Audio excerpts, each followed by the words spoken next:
Et justement, la vocation de sainte Catherine de Sienne, qui était une femme profondément mystique, tournée vers l'amour du Christ, l'a poussée à vivre l'amour de l'Église jusqu'au bout, dans cette mission de rappeler au pape son rôle d'unité. Nous vivons aussi cette fête d'une manière un peu exceptionnelle, puisque au cours de cette célébration, Patrice Paroche va être institué lecteur et acolyte de services, de ministères sur lesquels je reviendrai tout à l'heure durant nos médias. À travers ces services, il va pouvoir manifester encore davantage son désir de répondre à l'appel de Dieu pour être véritablement acteur dans l'Église. Au début de cette célébration, nous nous préparons, chacun de nous, nous souvenons de l'appel fondamental qui nous est lancé au jour de notre baptême, à vivre de l'amour du Christ, en reconnaissant que nous n'y arrivons pas sans sa propre force et sans sa miséricorde, parce que nous sommes fragiles et pécheurs. Oh,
Tu as brûlé du feu de ton amour, Sainte Catherine de Sienne, en lui donnant de contempler la passion de Jésus et en l'appelant à servir l'Église. À son intercession, accorde à ton peuple, uni au mystère du Christ, d'exulter sans fin quand sa gloire se révélera. Lui qui vit et règne avec toi dans l'unité du Saint-Esprit, Dieu pour les siècles des siècles.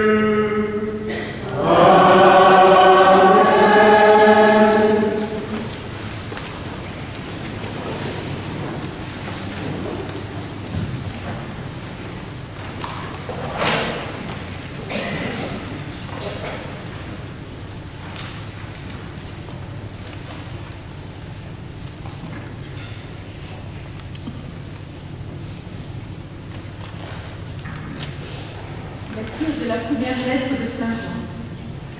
Bien-aimés, tel est le message que nous avons entendu de Jésus-Christ et que nous vous annonçons. Dieu est lumière. En lui, il n'y a pas de ténèbres.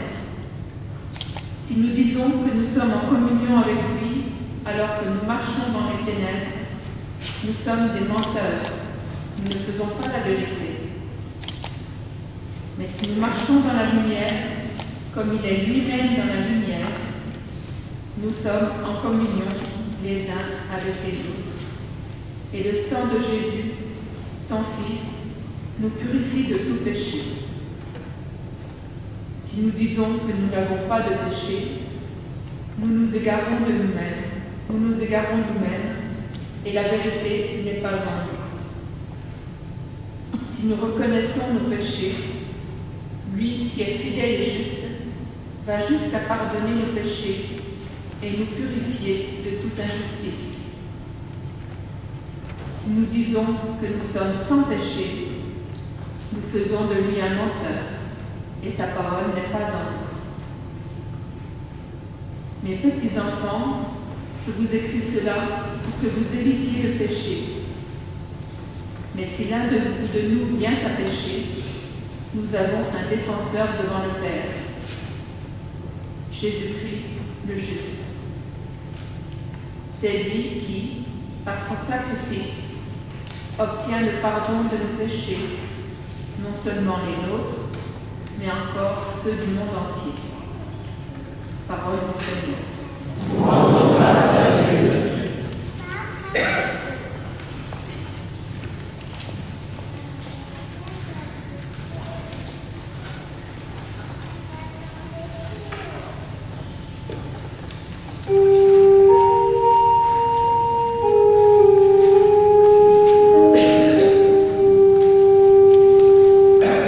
Le Seigneur est en reste et pitié.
Que le Seigneur, pendant votre Père et suprême, pour que nous annoncer à vos frères la bonne nouvelle du salut, au nom du Père et du Fils et du Saint-Esprit.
Tu l'as révélé au tout petit.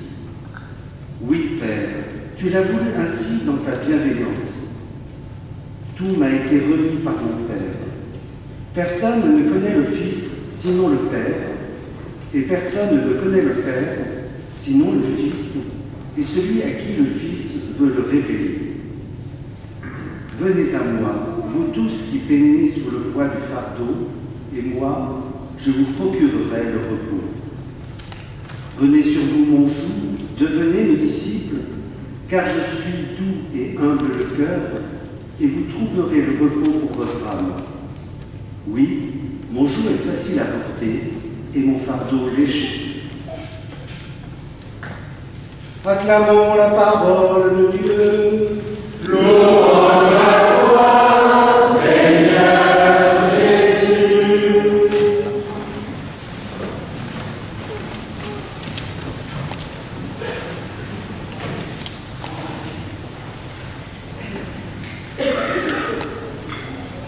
Dès l'origine des premières communautés chrétiennes, lorsqu'elles commencent à s'étoffer un peu, il va y avoir des fonctions qui vont être réparties entre les personnes un peu actives de ce qui deviendront plus tard les paroisses. Il y a en particulier 4 fonctions qui nous sont connues dans les listes qui existent déjà à la fin du IIe siècle et au début du IIIe siècle. La fonction de portier, c'est-à-dire concrètement celui qui a les clés de l'édifice et qui ouvre, ferme la porte. La fonction d'exorciste, non pas au sens où nous l'entendons de celui qui vient chasser les démons, mais plutôt de celui qui s'occupe de l'eau bénite. Alors je sais bien qu'aujourd'hui il n'y a plus beaucoup d'eau bénite à l'entrée des églises. Depuis que l'épidémie est passée, nous avons un peu peur de l'eau bénite, mais il est possible de remettre de l'eau bénite dans les églises. Je dis ça comme ça pour ceux qui auraient... Hein. Et sachant que lorsque nous nous signons avec l'eau bénite, nous faisons 2 choses. Nous vous rappelons notre baptême et aussi nous demandons à ce que le démon soit chassé loin de nous. D'où ce terme d'exorciste employé pour celui qui s'occupe concrètement de l'eau bénite. La 3e fonction est celle de lecteur, celui qui effectivement au cours de la célébration de la messe vient lire la première lecture. N'oubliez pas que dans le 1er siècle, ceux qui savent lire sont peu nombreux. Et enfin, la fonction d'acolyte, c'est-à-dire celui qui vient concrètement assister le prêtre pour le service de l'autel et qui assure comme ça le fait que le prêtre n'a pas à se soucier de quand est-ce qu'il faut aller chercher les burettes, etc. Ces 4 fonctions, petit à petit, sont devenues des étapes vers le sacerdoce. On les a appelés même des ordres mineurs par rapport aux ordres majeurs qui étaient le diaconat, le presbytérat ou l'épiscopat. Lors de la réforme liturgique liée au Concile Vatican II, le pape Paul VI a mis l'accent plus sur 2 de ses services. On a parlé alors de ministères institués en tant que ministère, que sont le lectorat et l'acolytat. Le lecteur, outre le fait qu'il sache lire, aujourd'hui quand même, c'est une dimension assez commune que de savoir lire dans nos contrées, même si peut-être les jeunes générations sont moins entraînées à lire et préfèrent entendre ou voir lire. Mais tout de même, a priori, nous savons lire et écrire.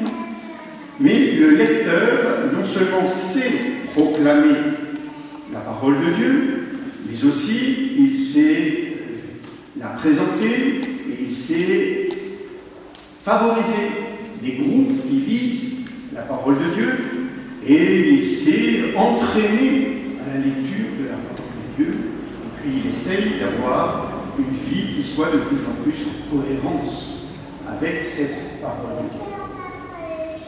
L'acolyte, quant à lui, est celui qui vient servir à l'autel, qui apporte le matériel nécessaire pour la célébration de l'Eucharistie, mais aussi c'est celui qui, dans sa vie, va commencer à se mettre au service et à manifester que dans le concret de la vie ordinaire, il est bon d'être au service les uns des autres. Sachant que celui qui est signifiant pleinement le Christ serviteur, c'est le diacre.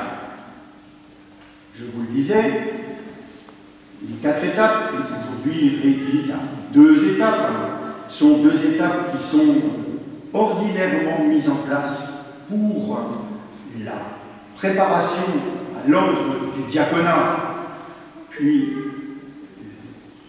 à l'ordre du presbytérat. Aujourd'hui, le pape François a ouvert ses services. D'abord, il en a créé un 3e, qu'il a appelé le ministère de catéchiste.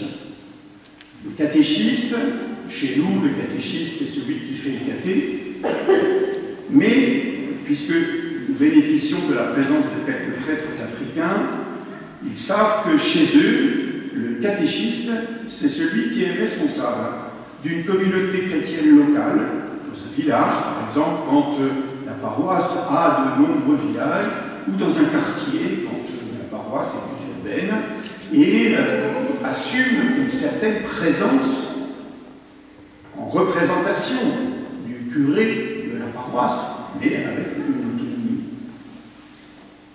Lecteur, acolyte, catéchiste, 3 ministères, 3 services qui peuvent être précieux pour notre Église. Le pape François a même décidé que ces 3 ministères ne seraient pas réservés aux hommes, mais qu'ils seraient aussi ouverts aux femmes. De fait, nous savons bien, depuis une 50aine d'années, les femmes lisent à la messe. Nous savons aussi que les femmes peuvent servir à l'autel. Et ce qui est intéressant aussi, c'est d'ouvrir encore cette possibilité avec cette création d'un ministère de catéchisme.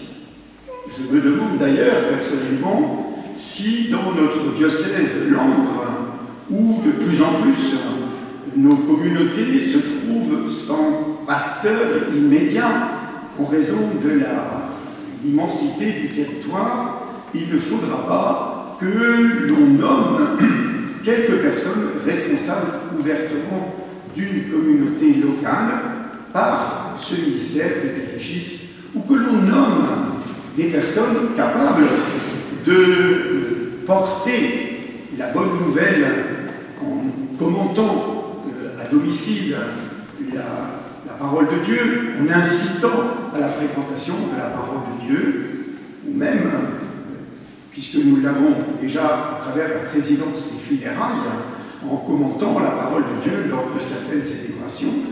Je pense qu'il va falloir que nous puissions aussi instituer des personnes pour ce ministère-là, que ce soit donc comme lecteur ou comme apôtre. Aujourd'hui, d'une manière un peu particulière, nous sommes auprès de Patrice Baroche, qui va recevoir, qui va être institué dans ces deux ministères de lecteur et d'apôtre, puisqu'il a été sollicité pour devenir diacre. Il n'est pas encore diacre. Il y a quelques mois, à Œillet-Queton, j'avais eu la joie de l'appeler d'une manière solennelle à se préparer au diaconat dans ce que l'on appelle le rite d'admission, où il était admis parmi les candidats au diaconat. Il s'avère que Patrice vit chez nous en Haute-Marne depuis combien d'années vous vivez ici? 61 ans à peu près. Ah, depuis 61 ans, quand même. Ah bon. C'est pas mal, hein. Ça fait un beau... Sauf que, avec son épouse, ils ont décidé de prendre leur retraite dans l'Aube. Voilà. Bon, c'est pas trop loin, alors on veut. Voilà. Mais, d'un commun accord avec l'évêque de Troyes, eh bien, ce sera à l'évêque de Troyes de l'appeler définitivement, s'il le veut bien, si. Vous savez, il y a 3 si. Les séminaristes connaissent par cœur les 3 si. Si Dieu le veut, oui, parce que Dieu peut avoir des projets différents. Si l'intéressé le veut, parce que de fait, nous gardons notre liberté jusqu'au bout. Et si l'Église le veut, car l'Église garde elle aussi la liberté, et c'est la responsabilité de l'évêque d'agir au nom de l'Église. Et pour que l'évêque ne fasse pas simplement selon ses lubies, il bénéficie d'un certain nombre de conseils. Et en particulier, depuis quelques années, vous êtes en fait accompagné dans le discernement et dans la formation par quelques personnes qui m'ont donné un avis à votre sujet. Parmi ces personnes, le diacre Alain Boucher est présent avec nous, qui vient de nous lire l'Évangile, que vous ne connaissez peut-être pas, c'est dommage pour vous. Il habite à Fontaine-sur-Marne. Alors évidemment, par rapport à ici, Fontaine, c'est au Grand Nord, puisque c'est à 15 km au sud de Saint-Dizier. Voilà. Merci, Patrice, de votre disponibilité d'esprit et de cœur pour avancer sur selon l'appel qui vous a été lancé. Car, et j'aurai l'occasion de le redire certainement au cours de cette semaine, la vocation a 2 sens. Le mot vocation, fondamentalement, veut dire appel. Puisque le verbe vocare, qui vient du mot latin vox, la voix, simplement, c'est le verbe appeler. C'est l'appel de Dieu relayé par l'appel de l'Église. Mais très souvent, nous avons pensé que la vocation était d'abord une question de motion intérieure, de sentiment intérieur. C'est l'appel de Dieu qui s'exprime effectivement dans ma vie lorsque je regarde mon existence, mais pas uniquement. Parce que parfois, ça peut être un désir qui m'habite, mais nous savons très bien qu'il y a des désirs qui ne peuvent être que des lubies, et qu'il nous faut de temps en temps être clairs sur les désirs qui nous habitent. Nous pouvons avoir aussi des désirs qui peuvent nous paraître nobles et qui en fait s'avèrent totalement vils. Mais ça, j'aime apprendre cet exemple. Si la main me démange, pardon, et que j'ai le désir pour la soulager de frapper mon voisin, je ne suis pas sûr que ça corresponde à un véritable appel de Dieu, malgré tout mon bon. Voilà. C'est pour cela que le désir intérieur doit être conforté, éclairé, discerné par l'Église elle-même, qui est le corps du Christ. Peut-être connaissez-vous cette célèbre réflexion de sainte Jeanne d'Arc. À mon avis, le Christ et l'Église, c'est tout un. Et de fait, nous ne connaissons la voie du Christ que par la voie de l'Église. Ceux qui voudraient opposer le Christ et l'Église se trompent énormément. Malheureusement, ils sont bons. À propos de Christ, je termine mon homélie par le Christ que vous avez sous les yeux. Il est surprenant, n'est-ce pas? Il lui manque les bras. C'est un Christ ancien qui a été offert à la paroisse. Il manquait déjà les bras. Deux possibilités. En refaire de nouveau, mais quel est l'artiste qui va oser faire des éléments aussi importants sans risquer de fausser l'ensemble de la structure, puisque forcément cela se verrait que les bras ne sont pas de la même facture que le reste. La deuxième solution, laisser ce Christ sans bras. L'explication qui est donnée, c'est que le Christ vient rejoindre tous les blessés de la vie, ceux qui sont mutilés par la guerre, par la violence, par les accidents. Et ici, nous sommes en pays cheminot, nous savons qu'un accident ferroviaire est peut-être terrible. Il y a aussi tous les accidents de la route. Mais nous pouvons aussi y voir un appel. C'est nous qui devenons les bras du Christ. Patrice, en particulier aujourd'hui, vous allez être institué lecteur et acolyte. Vous devenez aussi les bras du Christ, qui vous aident à être des bras actifs et généreux. Amen.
Que celui qui va être institué pour le service de la parole s'avance. Patrice Baroche. Me voici.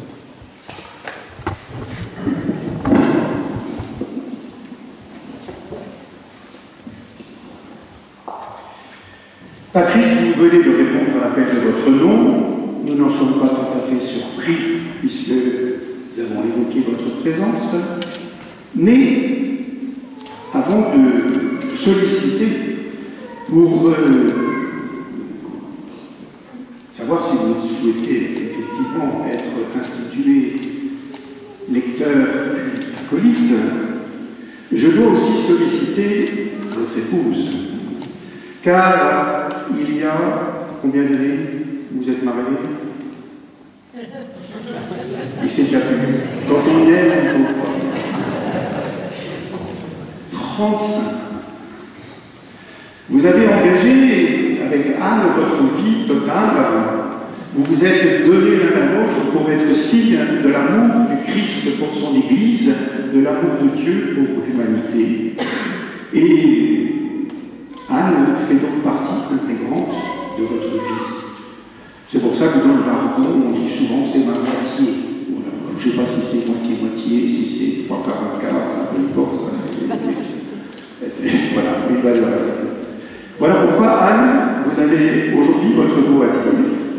Êtes-vous d'accord pour que Patrice soit institué lecteur et acolyte? Oui, je le suis. Merci beaucoup.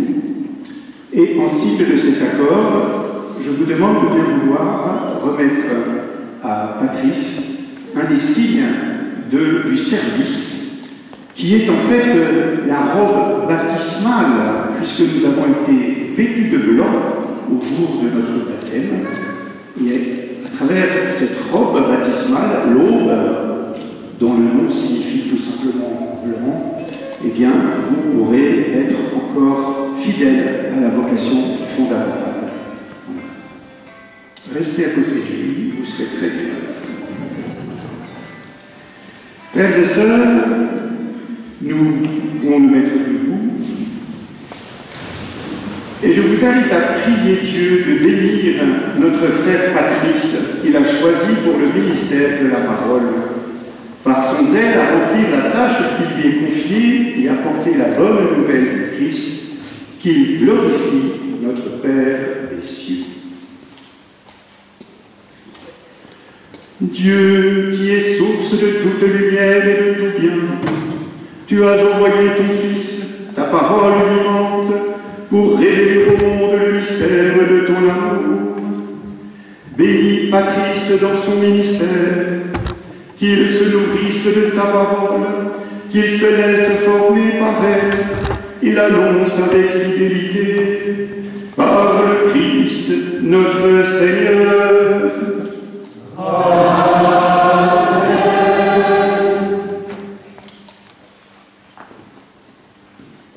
Patrice, recevez le livre de la Sainte Écriture et transmettez fidèlement la parole de Dieu, qu'elle s'enracine et fructifie dans les cœurs.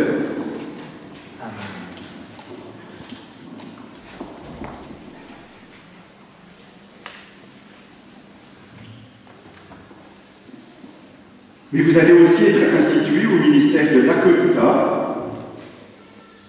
Demandons au Seigneur de bénir celui qui veut se mettre à servir fidèlement dans l'Église. Dieu de bonté, nous avons reçu de ton Fils le pain de vie, et nous avons appris de lui à t'appeler notre Père. Bénis notre frère Patrice dans son service, qu'il grandisse dans la foi et la charité, qu'il sache animer la prière de l'Assemblée et soit fidèle à distribuer le pain de vie pour que s'édifie ton Église par le Christ notre Seigneur.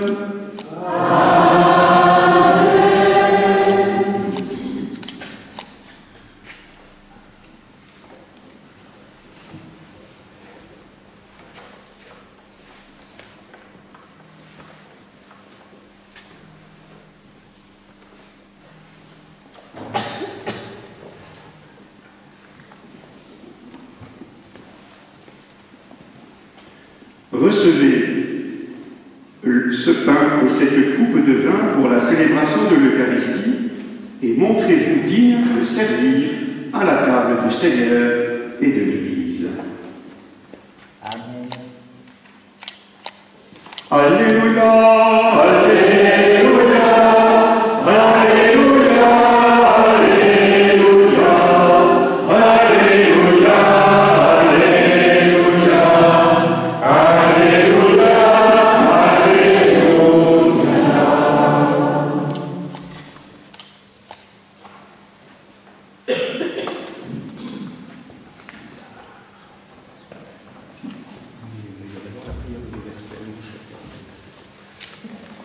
Nous laissons monter vers le Seigneur notre prière pour Patrice, pour les vocations dans notre Église et pour le monde entier.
Tu es béni, Seigneur Dieu de l'univers, nous avons reçu de ta bonté le vin que nous te présentons, fruit de la vie et du travail des hommes, qui deviendra pour nous le royaume éternel. Béni soit l'éternel.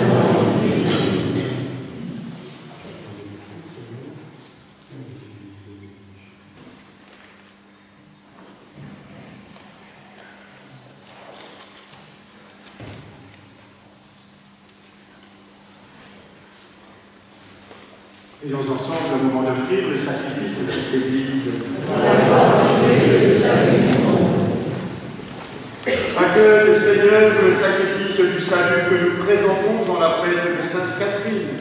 Instruits par ses conseils, nous pourrons te rendre grâce de véritable avec plus de ferveur par le Christ, notre Seigneur.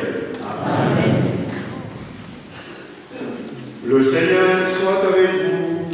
Et avec votre esprit. Élevons notre cœur. Nous le tournons vers le Seigneur.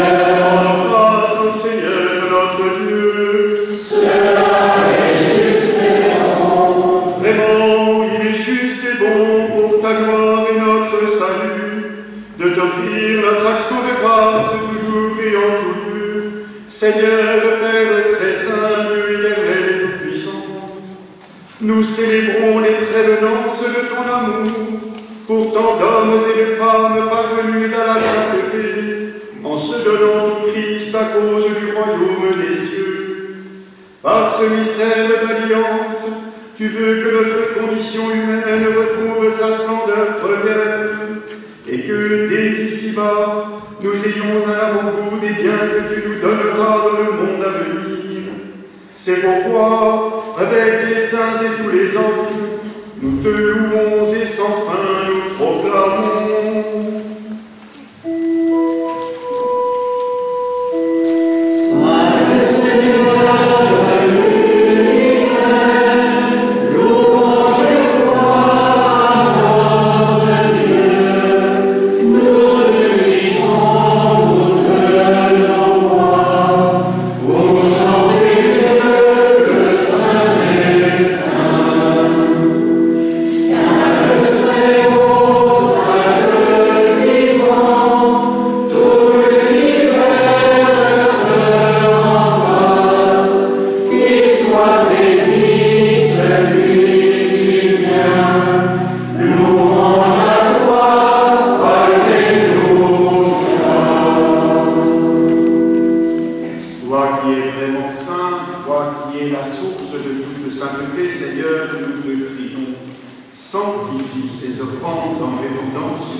De même, après le repas, il prit la coupe. De nouveau, il rendit grâce et la donna à ses disciples en disant : Prenez et buvez-en tous, car ceci est la coupe de mon sang, le sang de l'alliance nouvelle et éternelle, qui sera versé pour vous et pour la multitude en rémission des péchés. Vous ferez cela en mémoire de moi.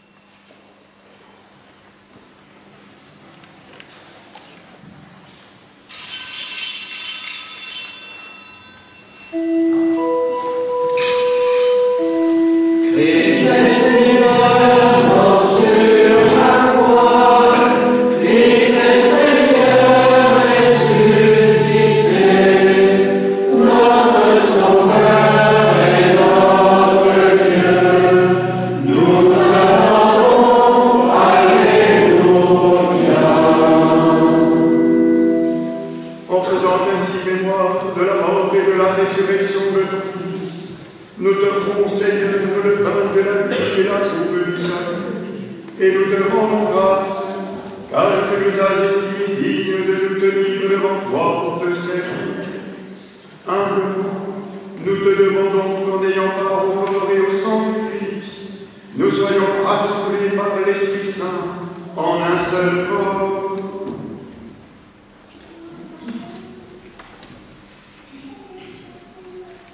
Souviens-toi, Seigneur, de ton Église, répandue à travers le monde. Fais-la grandir dans ta charité, en union avec notre pape François, notre évêque Joseph et tous les évêques, les prêtres et les diacres.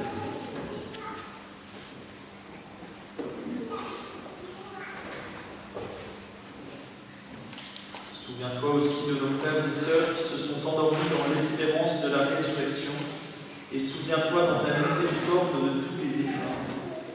Accueille-les dans la lumière de ton visage.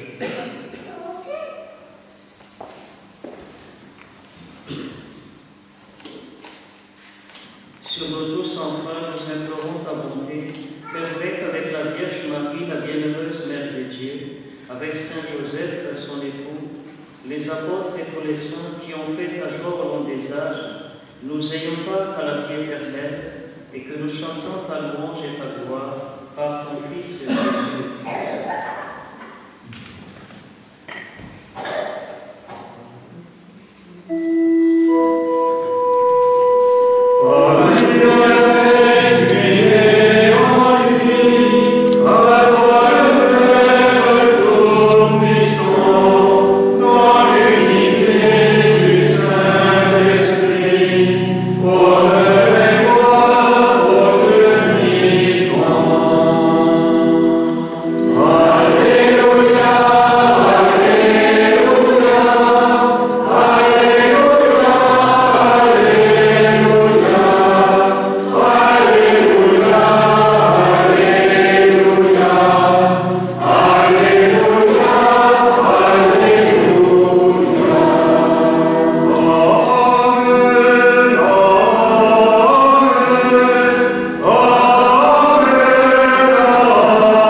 Voici l'agneau de Dieu, voici celui qui enlève les péchés du monde. Heureux les invités au repas des noces de l'agneau. Seigneur, je suis pas digne de te recevoir, mais dis seulement une parole que je serai guéri.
Prions le Seigneur. Que la vie éternelle nous soit donnée, Seigneur, puisque nous sommes nourris à la table du ciel, où Sainte Catherine trouvait aussi un aliment pour la vie de son corps, par le Christ notre Seigneur. Amen.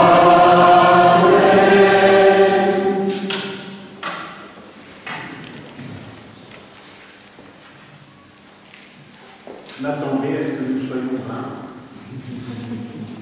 Et nous sommes 5 fois plus. Merci d'être venus pour cette célébration. Pour retrouver aussi, bien sûr, Patrice et Anne, de notre joie et de notre prière. Merci aux personnes qui ont préparé et animé cette célébration. Merci aux maires, quelques-uns sont parmi nous, qui depuis ce matin nous ouvrent les portes, aimablement, nous encouragent.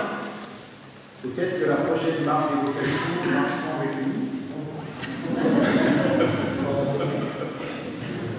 Voilà, et merci à vous surtout de soutenir cette manifestation de prière pour l'évocation de notre Église. Peut-être pourrions-nous prendre la prière pour l'évocation, je ne sais pas, je dis ça comme ça, mais on l'a pas. Non, dernière de couverture du livret, celui qui va être livré entre les mains. Oui, mais on ne peut pas sortir de téléphone, tout ça. Non, mais c'est pas grave, on a vérifié.